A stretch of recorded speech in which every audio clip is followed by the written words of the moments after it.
ইসলামের জোয়ার বইছে। আগামীর বাংলাদেশ হবে ইসলামের বাংলাদেশ, আগামীর বাংলাদেশ হবে খেলাফতের বাংলাদেশ। সীমান্তের কাছাকাছি আছে, চট করে ঢুকে পড়বেন বাংলাদেশে।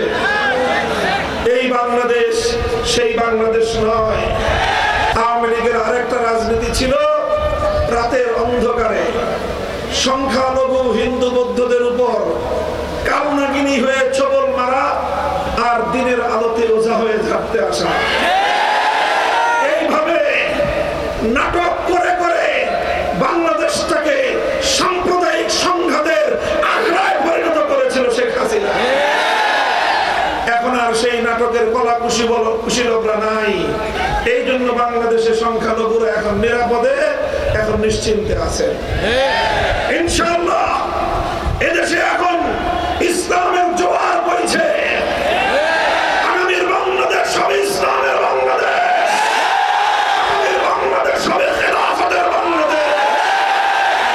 ধর্ম বর্ণ ভিন্ন মত সবার জন্য খেলাফত।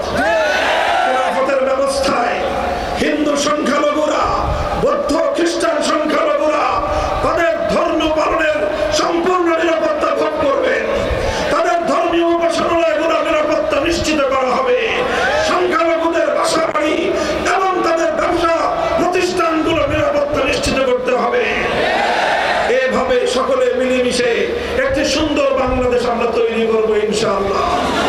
আর সেজন্য আমাদেরকে সজাগ থাকতে হবে। পতিত স্বৈরাচারী শক্তি বাংলাদেশ থেকে পালিয়ে গেছে। কোথায় গেছে? ভারত সরকার তাকে আশ্রয় দিয়েছে, দেওয়ারই কথা।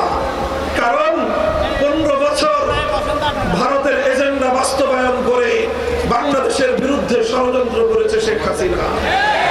আর ভারত এদেশের মানুষের কোন আকাঙ্ক্ষাকে দুর্বল করে প্রতিটি জাতীয় নির্বাচনে তার সেবাদাসী শেখ হাসিনাকে বাংলাদেশের ক্ষমতার মসনদে বসিয়ে রাখবার জন্য এদেশের মানুষের ভোটের অধিকার নিয়ে ছিনিয়ে খেলেছে।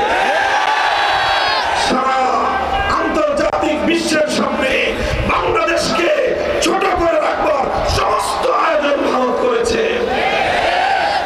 আর এই জন্য শেখ হাসিনা তাদেরকে যে সার্ভিস দিয়েছে, এখন সেই সার্ভিসের বিনিময়ে তাকে কিছুটা আশ্রয় দিতেই পারে। আমাদের সরকারের কাছে স্পষ্ট দাবি থাকবে, আন্তর্জাতিক আইন অনুযায়ী প্রয়োজনে রেড অ্যালার্ট জারি করে তার বিরুদ্ধে আইনের ব্যবস্থা গ্রহণ করতে হবে। আর বলবো আমরা পরিষ্কার ভাষায়, ভারতে আছে, কিভাবে তার বিচার হবে সেটা বিচারিক প্রক্রিয়া। সেখানে বসে সীমান্তের অপর প্রান্তে বসে সে তাদের সীমান্ত